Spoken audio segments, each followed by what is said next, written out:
Essa é a palavra que Deus me deu com respeito ao ano de 2016. Segunda epístola do apóstolo Paulo aos Coríntios. Glória a Deus. Capítulo 1, verso de número 20. Deus tem falado comigo nesta palavra e Ele falou comigo a respeito do ano de 2016. Eu queria que você pudesse prestar bastante atenção. Vamos ler todos juntos esse texto, por favor? Porque todas quantas promessas há de Deus são nele sim, e por ele o amém, para a glória de Deus por nós. Podemos ler de novo todos juntos? Porque todas quantas promessas há de Deus são nele sim, e por ele o amém, para a glória de Deus por nós.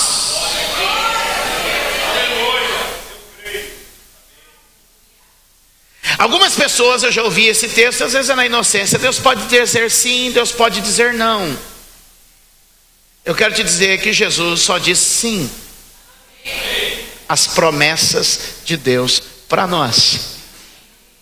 Amém? Diante das promessas de Deus nós temos o sim, e diante das promessas de Deus nós temos o amém. O que significa dizer que todas as vezes que nós invocarmos uma promessa de Deus, nós teremos aquele que está sentado à destra de Deus dizendo sim e amém.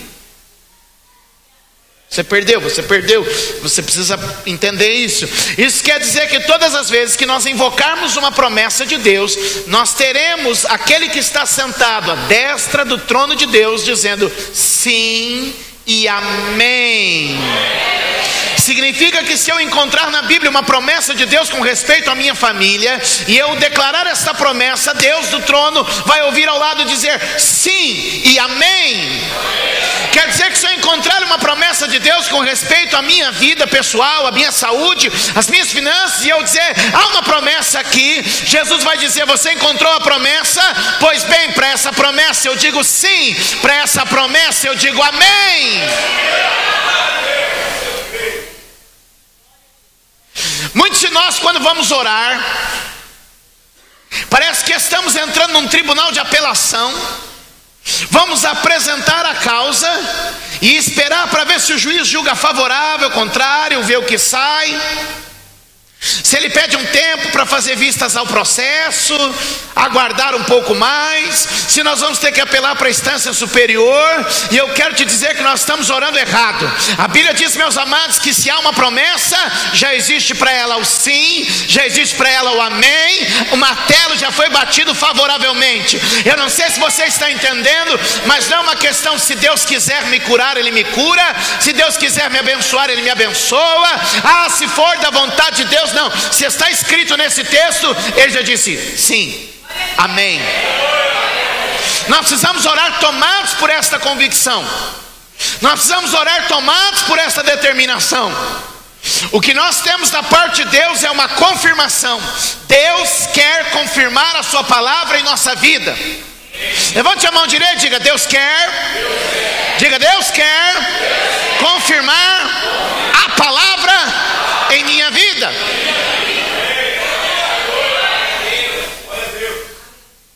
Aleluia. Deus quer confirmar a palavra em minha vida. Então, meus amados, porque todas as promessas que há de Deus são nele o sim, por ele o amém, para a glória de Deus por nós. Jesus disse assim, tudo quanto pedires em meu nome, tudo quanto pedires em meu nome, o Pai vos concederá, para que o Pai seja glorificado no Filho. Quando você invoca uma promessa e Jesus confirma essa promessa, o louvor vai ao Pai. O louvor vai ao Pai.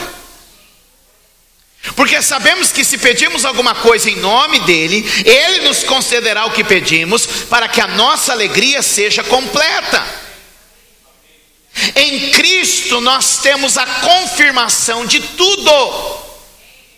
Por favor, se você observar comigo, eu queria que você olhasse Romanos 8, verso de número 32. É possível, já está na tela, vamos lá? Leia comigo esse texto, toda a igreja. Aquele que nem mesmo ao seu próprio filho poupou. Opa, o que ele nos deu? O seu próprio filho. Ele não poupou, ele não guardou para ele. Antes o entregou por todos nós. Jesus é a entrega de Deus por nós. Diga, Jesus é a entrega de Deus por nós. Agora veja como o texto termina. Como nos não dará também com ele todas as coisas?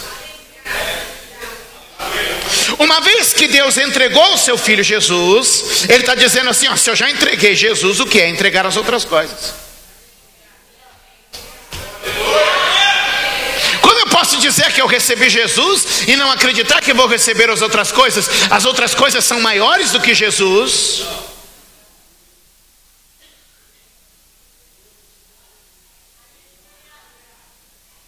Mas olha como a religião começa a colocar na nossa mente. Olha, se você já recebeu Jesus, você não acha que é um pouco demais ficar querendo receber as outras coisas? E aí você ouve uma frase dessa, ó, meu Deus, que piedoso. E aí você faz cara de piedade.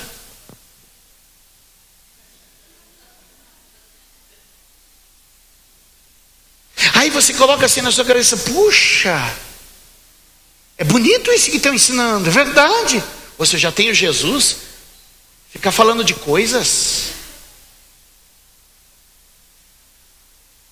Mas o que a Bíblia diz?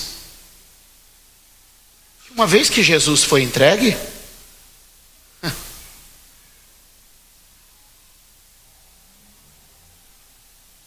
duvidar que vai receber as coisas, ou questionar se vai receber as coisas, é uma insanidade.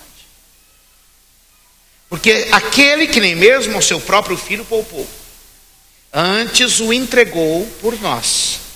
Como? O texto é interessante. Como não nos dará também com ele todas as outras coisas?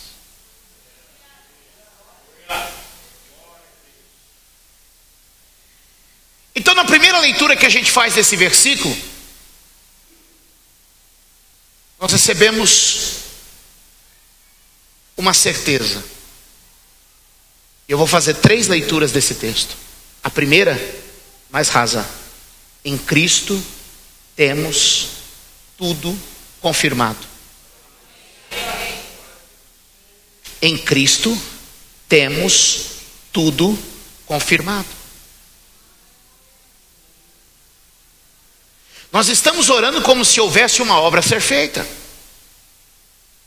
quando na verdade toda a obra já foi feita e consumada. Nós precisamos começar a orar como quem já recebeu o veredito favorável.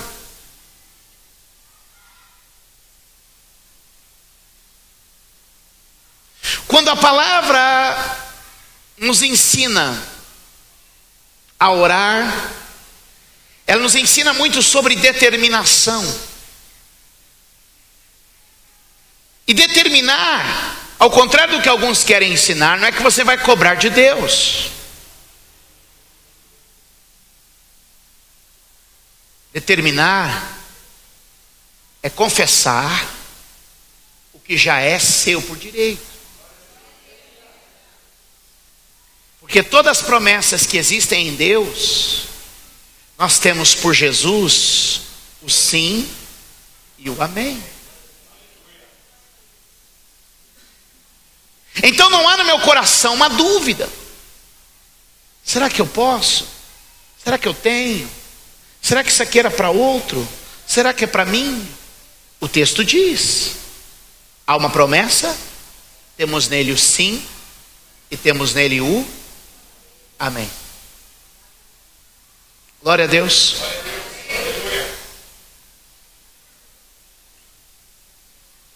Vamos fazer uma segunda leitura desse texto.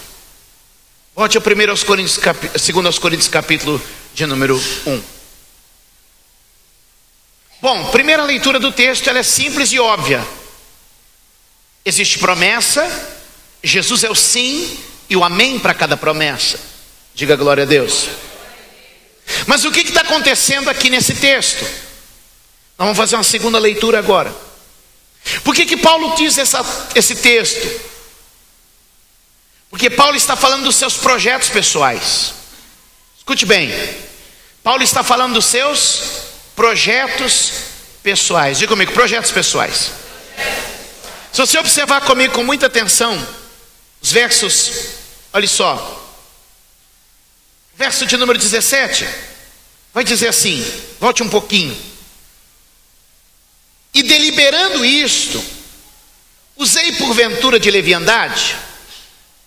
Ou que delibero, o delibero segundo a carne, para que haja em mim sim, sim, e não, não. Agora Paulo afirma uma coisa: Jesus é o sim para as promessas. Mas o principal objetivo do texto não é falar das promessas, é dizer, eu também tenho um sim ou um não para os meus projetos. Verso número 17: deliberando isso, usei porventura de leviandade? Ou que delibero segundo a carne, para que haja em mim sim, sim, e não, não. É uma pergunta retórica. O que é pergunta retórica? Não é uma pergunta que está procurando uma resposta, mas é uma pergunta que está provocando um pensamento. Diga comigo, provocar um pensamento. Lembra que eu lhe disse, ainda há pouco na oferta, Paulo havia no capítulo 16, nós vimos ali, estimulado o povo a levantar uma oferta. E quando chega a data de Paulo ir lá buscar a oferta, Paulo não vai. Só para uma outra direção, sua agenda muda e ele vai para outro lugar. Os adversários de Paulo, porque a igreja de Corinto era uma igreja rachada, se você ler 1 Coríntios 1, 2 e 3, tem o de Paulo, tem o de Cefas, tem o de Apolo, tem time, tem de tudo quanto é.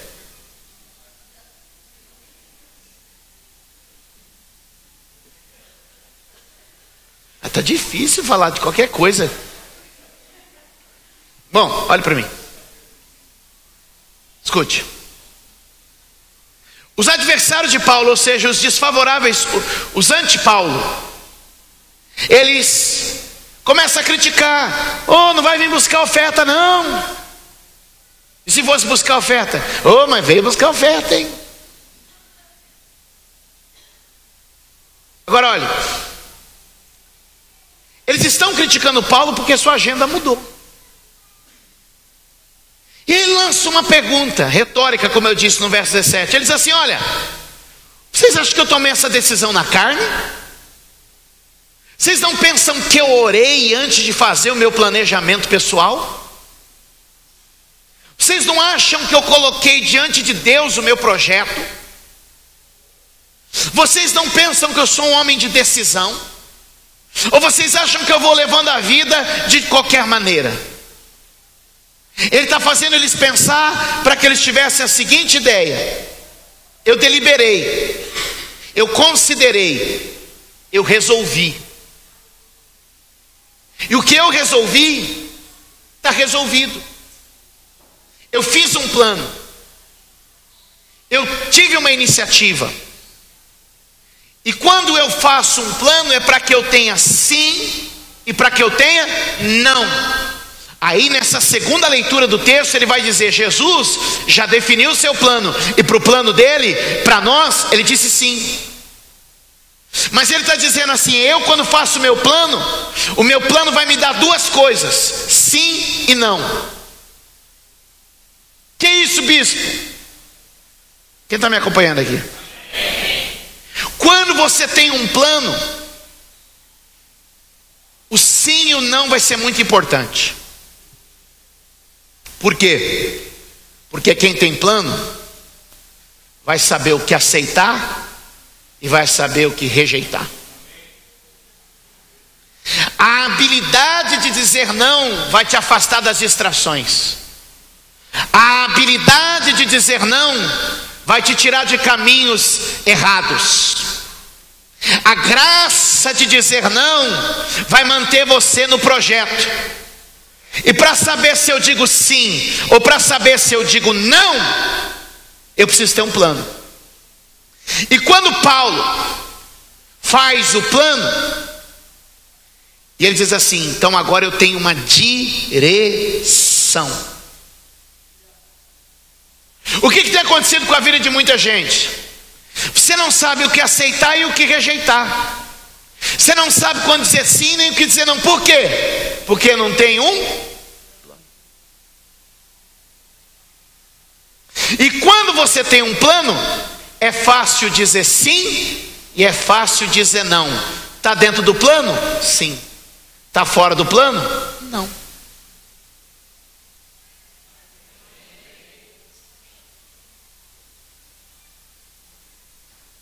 Por que as pessoas andam perdidas, improdutivas, perdendo tempo? Porque não tem plano. E se não tem plano, não tem sim e não tem não. Agora quem tem plano é sim, sim e não, não. É isso. Às vezes eu vejo aqui jovens da igreja quando marcam o casamento. Marcou o casamento, a rotina deles muda. O pessoal da igreja vai sair para comer pizza. Eles estão noivos, estão preparando o casamento. Eles querem comer pizza. Mas qual é o plano? Casar em 6 meses, casar em 1 ano. O que eles dizem para o convite da pizza? Não. Vão para a casa da mãe, vão para a casa da sogra, namorar na área e ver se sobrou um ovo com arroz e fazer um omelete. É assim ou não é? Quer casar? Está planejando? Conheço. Estou casando gente faz tempo. Quem está me entendendo? Quem está me entendendo? É assim, gente. Tão simples. Tem um plano? Tem o sim e tem o não. Não tem plano? Não sabe o que fazer. Aí vai orar. Vai orar. Deus, me dá uma resposta que eu faço. Deus vai dizer: se você tivesse um plano, você não me incomodava com esse tipo de oração.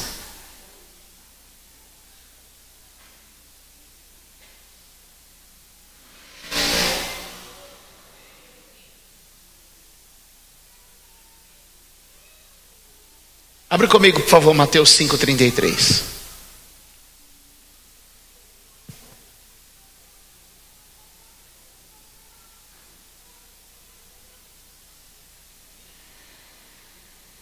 Mateus 5,33.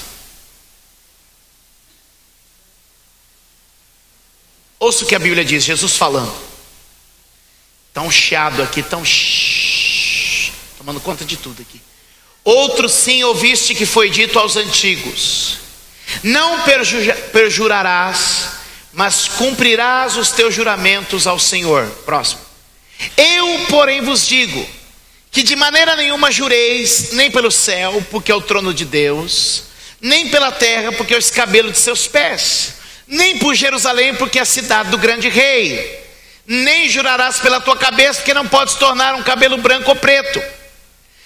Seja, porém, o vosso falar sim, sim, não, não, porque o que passa disso é de procedência maligna. Olha para mim, escute. Havia uma cultura de juramento. Juro pelo céu, juro por Jerusalém, juro pela minha mãezinha.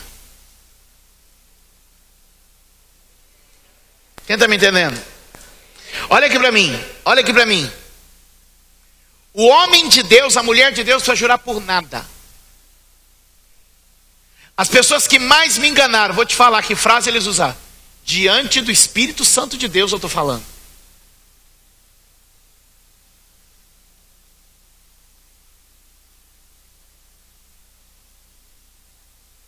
Pessoa que me deram golpe de... Vai, põe 0 atrás desse número que você pensou. Bispo, diante do Espírito Santo de Deus eu estou falando. Aí eu já sei que é mentira. Por quê? Porque que o homem de Deus diz sim, é sim. Diz não, ele não precisa de nenhuma outra confirmação. A sua palavra é uma confirmação.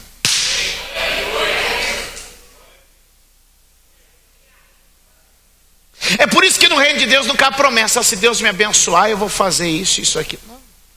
O si já matou. Não, se Deus me abençoar, olha, eu vou fazer assim. As pessoas dizem assim, ó: Bispo Júlio, eu sei que o senhor está na luta da construção. Olha, se Deus me der vitória num negócio lá, o senhor pode acreditar, hein? Falei, esse aí eu não vou ver nunca. Esse aí eu não vou ver nunca. Eu não vou ver nunca, porque já tem um si. Agora você quer ver o negócio liberar? Confirma.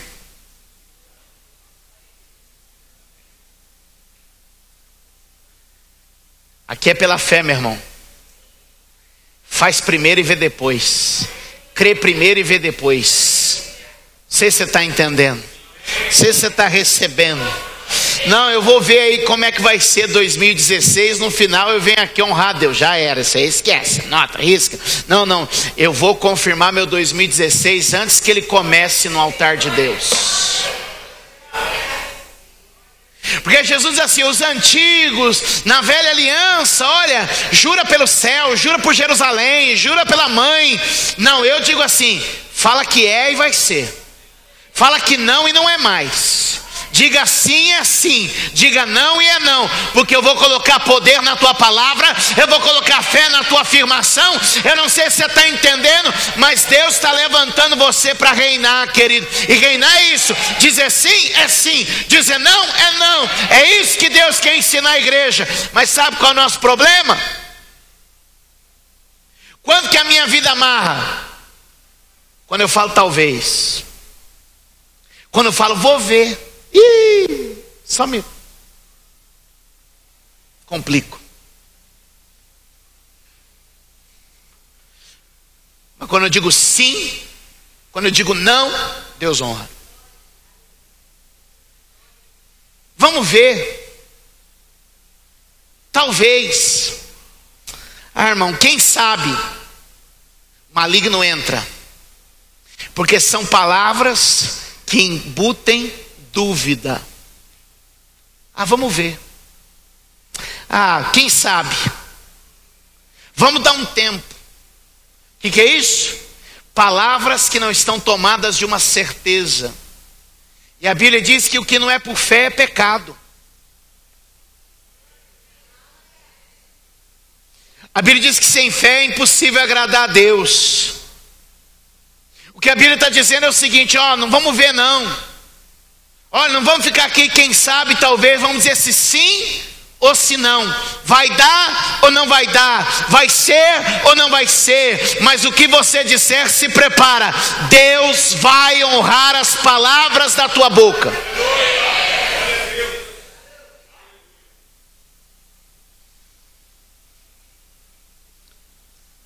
Volta comigo lá.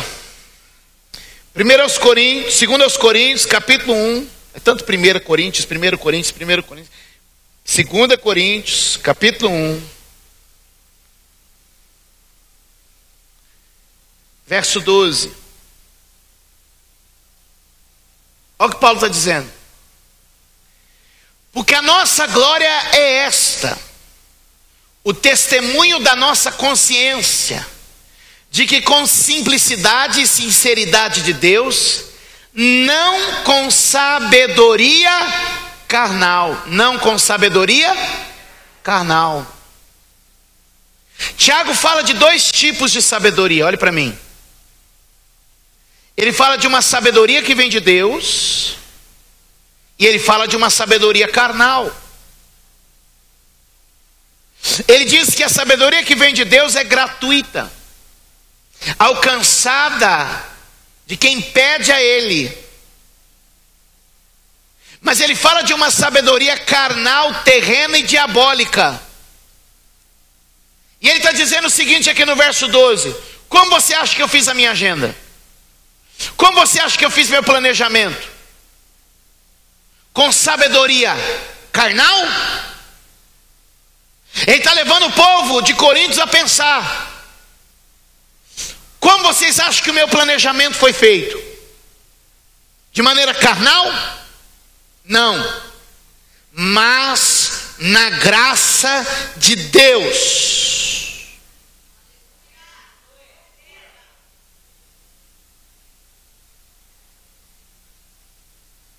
Diga comigo: meu plano para 2016 estará debaixo da graça de Deus.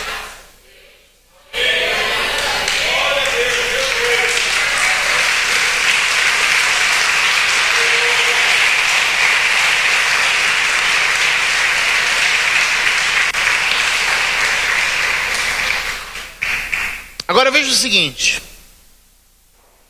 vamos fazer uma terceira leitura desse mesmo texto. Amém? Por isso que a Bíblia você não pode ter preguiça de ler, irmão. Amém? Vamos lá. Primeira leitura. Toda promessa que existe em Jesus, temos o sim e temos o amém. Segunda leitura. Paulo está dizendo isso para dizer: esse mesmo princípio eu aplico na minha vida. Eu tenho decisões a respeito do meu projeto, do meu ano, da minha agenda, dos meus sonhos. Eu tenho sim e tenho não para aquilo que eu faço. Amém? Mas há uma terceira leitura aqui. Embora Paulo tenha feito planos e confirmado esses planos, Deus mudou os planos de Paulo.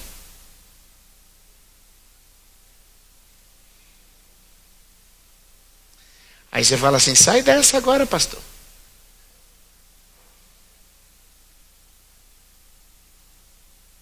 Escuta. Falando com gente que ama a palavra de Deus, né? Que se você não amasse a palavra de Deus, você não estava aqui. Amém? Tem gente que não gosta de mim, mas vem aqui por causa da palavra de Deus. Amém? Mas volta comigo, 1 Coríntios 16. Agora é 1 Coríntios mesmo.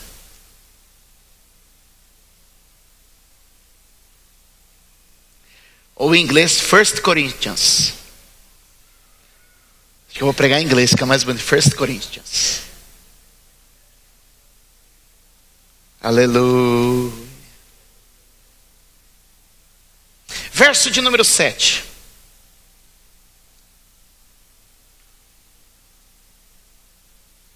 Olha aí. Paulo faz um plano, porém submete esse plano à soberania de Deus. Verso 7. Porque não vos quero ver agora de passagem, mas espero ficar convosco algum tempo. Leia o final para mim, por favor. Repete, igreja. Ele fez o planejamento, mas submete esse planejamento ao quê? Vontade de Deus. Primeira leitura. Jesus confirma toda a promessa. Segunda leitura. Eu, Paulo, tenho por hábito confirmar aquilo que propus. Terceira leitura. Porém, a minha vida estará sempre submissa à vontade de Deus. O que significa dizer o seguinte: Deus estará no controle. E Deus estar no controle não significa que eu deixo de fazer planos, mas que eu faço planos e os consagro a Deus. Vamos abrir em Tiago, capítulo de número 4, só para a gente confirmar essa verdade.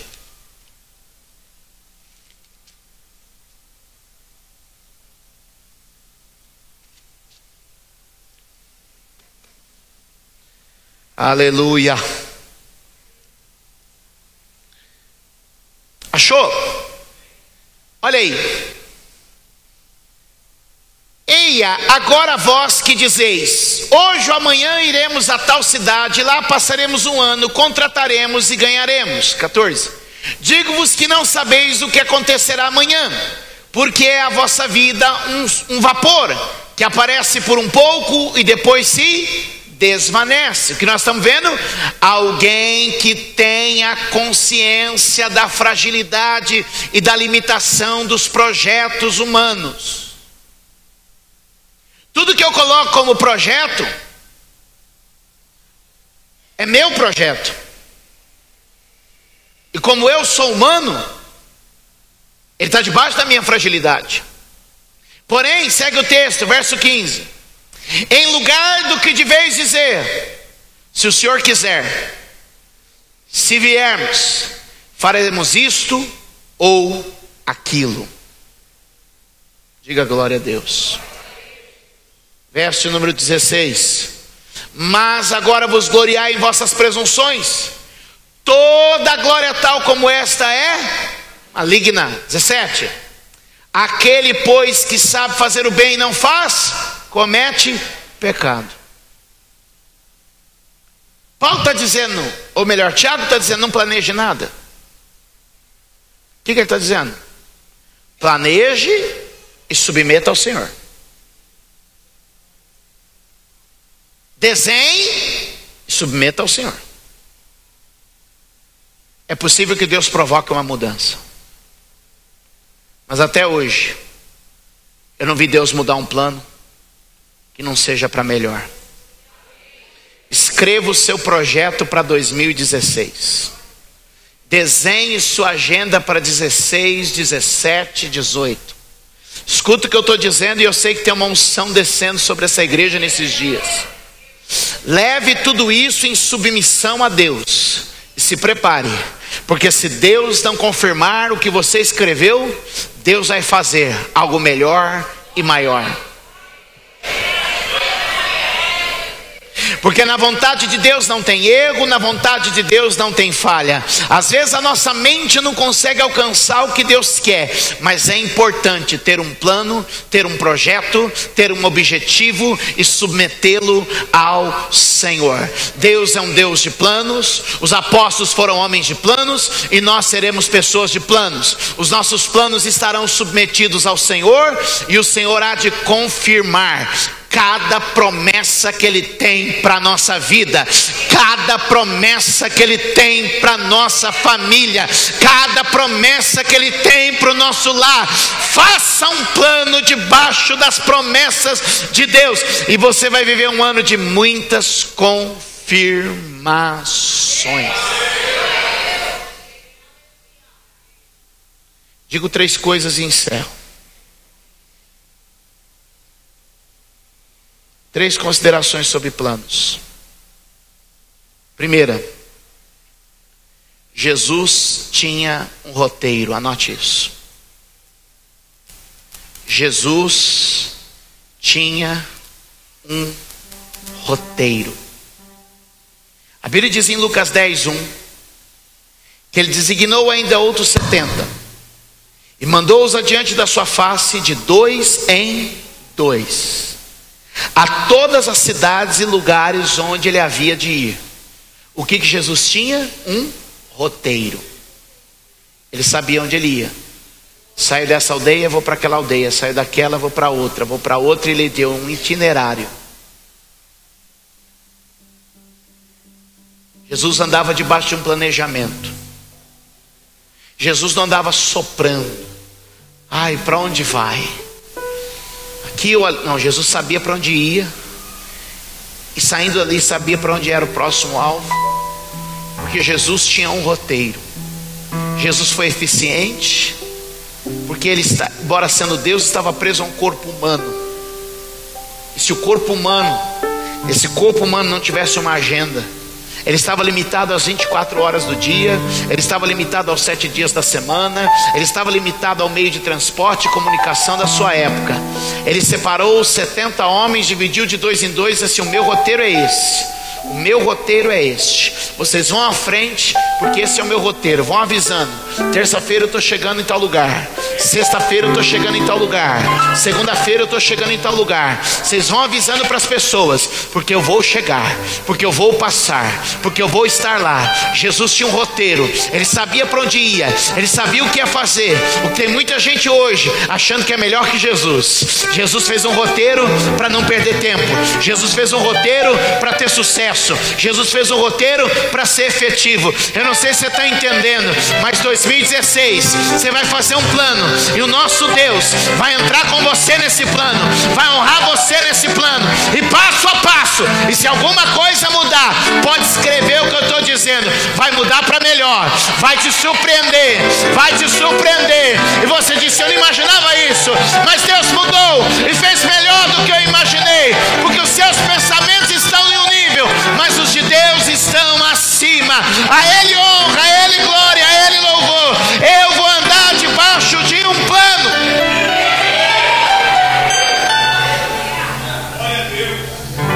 Muitas vezes, quando as coisas boas acontecem no ministério, muitas pessoas têm me abraçado e falavam assim: ai, bispo, o senhor imaginava que um dia esse tipo de coisa ia acontecer?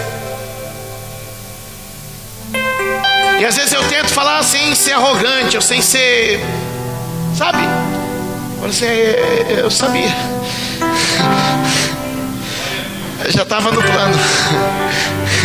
Já era essa a ideia. Está dentro do roteiro. Eu não sei.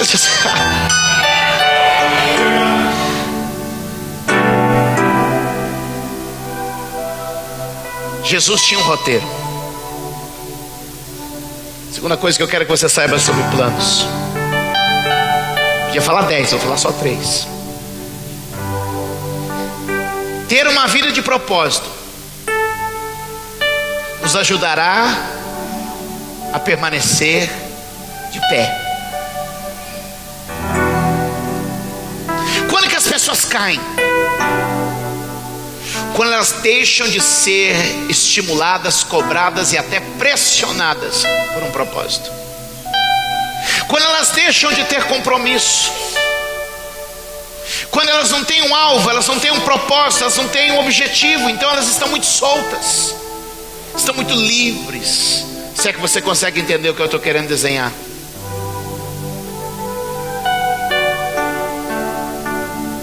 Está entendendo? Ter o compromisso de pregar esta noite para vocês provocou o que em mim? Acordei muito cedo, fui orar, fui ler a Bíblia, fui pesquisar. Por quê? Porque tinha um compromisso. Quando uma pessoa tem um compromisso, tem um propósito, aquilo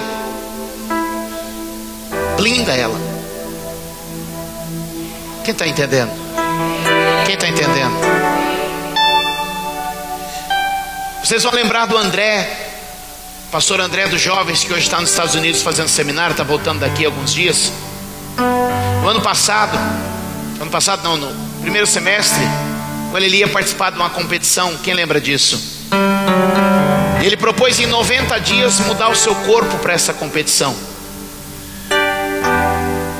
O André se transformou em 90 dias. Mas o alvo que ele tinha, o propósito que ele tinha, colocou ele em um caminho. A gente ia para os almoços, festas. Eu lembro do noivado da Marisa. Tava bom, né? Vamos almoçar uma almoção de Deus lá, meu Deus, eu comi. E o André sentou comigo na mesa. Nós comendo igual uns desesperados. E vocês não sabem da pior. Eu vi que sobrou. E eu falei: depois do culto da noite eu volto. E eu voltei mesmo. Eu comi de novo. Mas o André, eu não tenho competição nenhuma. O André sentou do meu lado. Aí o André abriu uma bolsinha, tirou a marmitinha, pegou um negocinho, fez o suco dele, fez, e tinha lá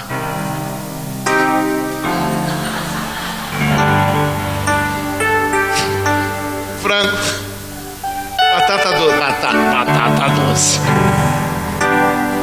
salada. Mas ele tinha um alvo que propunha para ele algo, e aquilo mantinha no foco.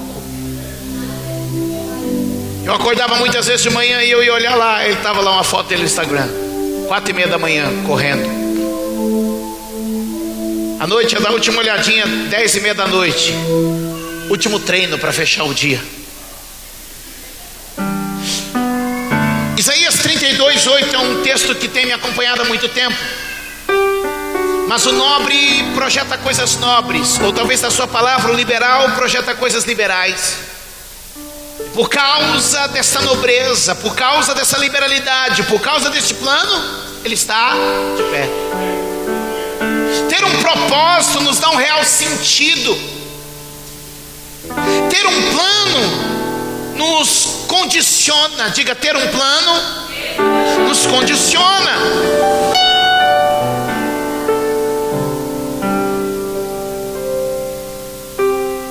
Então a primeira coisa que eu quero que você marque sobre planos é que Jesus tinha um roteiro. A segunda coisa que eu quero que você marque sobre planos é que planos vão condicionar você. O nobre está de pé pela nobreza de seus planos. Um plano vai te condicionar. Eu tenho olhado para os meus projetos, eu falo, não, preciso tomar algumas posições. Por causa dos meus projetos, algumas coisas precisam sair da minha vida, outras coisas precisam entrar, algumas coisas precisam se ajustar, porque eu tenho um plano. Quem está me entendendo? Terceira coisa, Provérbios 20, verso 5. Está no texto. Como águas profundas é o conselho no coração do homem, mas o homem de inteligência o trará para fora. Olha para mim. Tem coisa tão linda dentro de você. Tem coisa tão boa que Deus colocou dentro de você. Mas a maioria das pessoas não tem essa capacidade de pôr para fora. Eu costumo dizer, ouvi de outras pessoas, e repito: o cemitério é o lugar mais rico da cidade, porque lá no cemitério estão enterrados os maiores tesouros do mundo. Lá no cemitério tem casas que nunca foram construídas. Lá no cemitério tem livros que nunca foram escritos. Lá no cemitério tem canções que nunca foram gravadas. Lá no cemitério tem empresas que nunca foram inauguradas. Lá no cemitério tem projetos que nunca foram realizados, porque muitas pessoas tinham isso dentro dele, mas não conseguiram colocar para fora. Mas eu quero dizer, tem um batismo de inteligência, tem um batismo de sabedoria, tem um batismo de poder de Deus, e de alguma maneira Deus vai fazer isso sair para fora.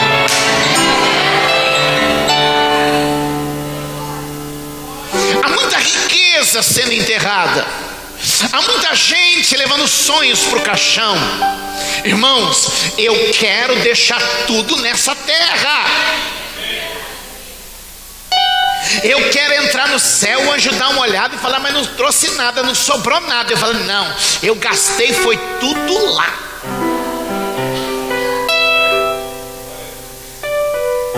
Deus hoje está despertando você. 3 coisas. 1, Jesus tinha um roteiro. 2, o roteiro, o plano, a nobreza do plano vai te condicionar. 3, Deus vai te dar a inteligência para pôr para fora o que está dentro de você.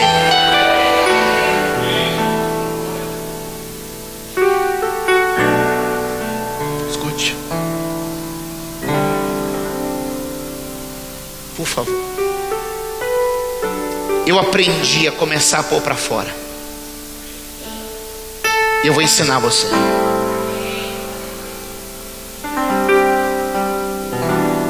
Todo plano, quando é falado, sai do abstrato.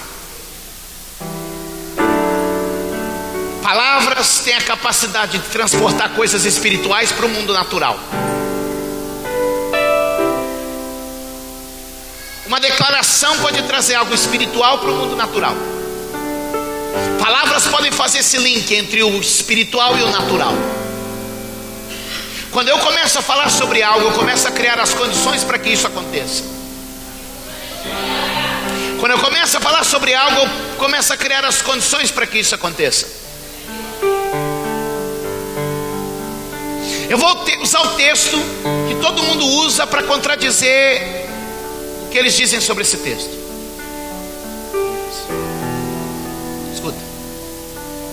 Não fale nada dos seus sonhos. Veja o que aconteceu com o pobre do José. Falou? Olha só. Se José não fala, ninguém mexe com ele. Se ninguém mexe com ele, ele não vai ao Egito. Se ele não vai ao Egito, ele não assume o lugar. Mas como ele fala, ele provoca uma situação. Essa situação leva ele ao Egito. Lá no Egito, ele é colocado na posição. Quando você abre a tua boca, você começa a criar as condições para que Deus faça o que ele tem revelado. Abre a tua boca e o teu projeto vai ganhar vida.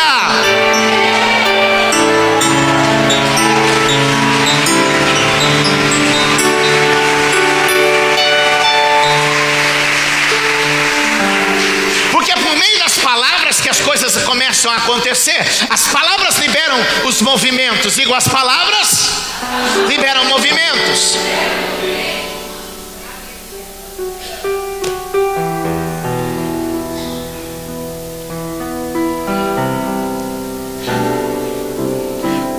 Quantos já leram na Bíblia que a fé move montanhas?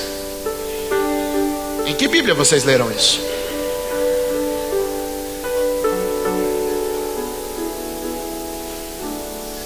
O que move montanhas não é a fé.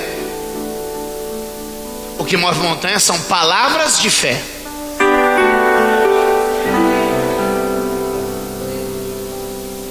Olhar para a montanha e ficar...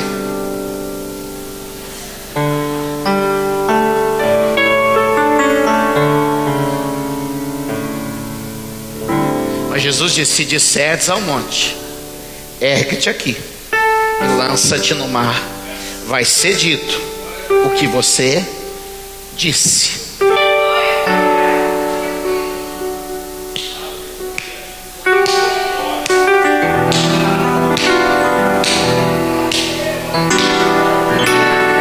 Então, o plano na sua vida, começa a liberar ele. Começa a liberar ele.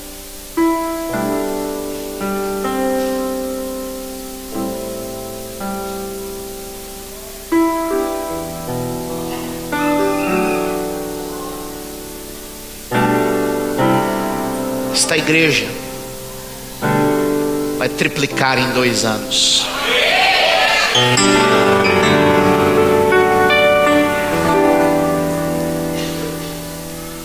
Sua família vai ter experiências profundas com Deus em 2016.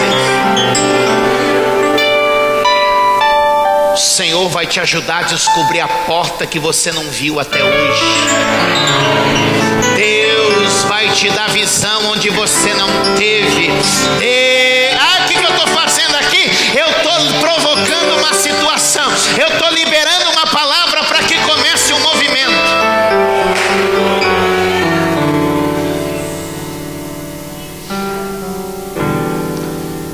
Deus leva o profeta ao vale de ossos secos e diz assim: e aí, pode viver ou não pode?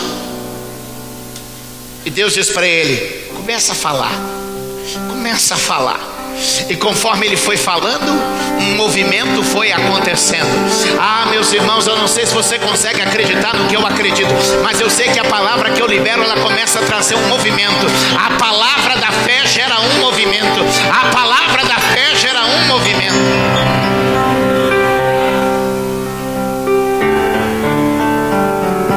Eu era garoto, menino na fé, passei com o irmão aqui num lugar. Aí eu passei lá e falei assim: ó, esse lugar aqui vai ser minha igreja. Passou coisa de 2 anos. Eu estava lá, o povo de Deus pintando o lugar. O irmão entrou e falou assim: eu preciso. O irmão entrou lá e a gente tinha se afastado, tal, tinha amizade só, mas fazia um tempo que a gente não conversava. O irmão foi lá e me abraçou e falou assim: profetiza na minha vida. Eu falei: por quê, irmão?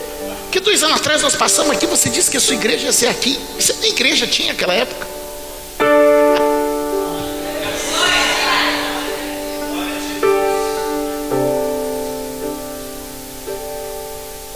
Há 20 anos eu profetizo sobre o Max Pfeffer.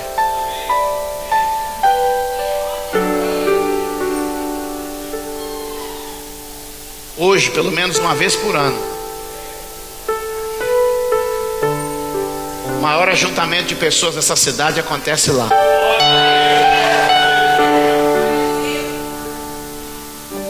Mas a minha palavra não se perdeu. Aquele coliseu um dia vai ser terminado, e a ceia da igreja vai ser feita lá. Periodicamente nós vamos alugar, nós vamos usar, não sei como é que vai ser, mas nós vamos celebrar a ceia lá. Quem viver, verá.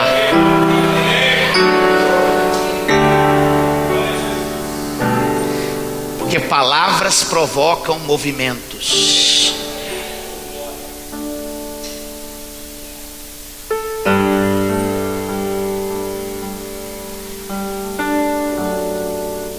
As palavras muitas vezes elas... É uma segunda coisa que eu aprendi. Quer pôr para fora? Escreve. Tenha um documento. Quando você põe no papel, passa a existir na realidade. Quando você põe no papel, passa a ser uma realidade. Todo o plano de Deus, primeiro ele disse e depois, e graças a isso a gente tem o roteiro, a gente tem o plano, a gente tem, sabe o que é isso aqui? Base sólida. Base sólida para eu caminhar,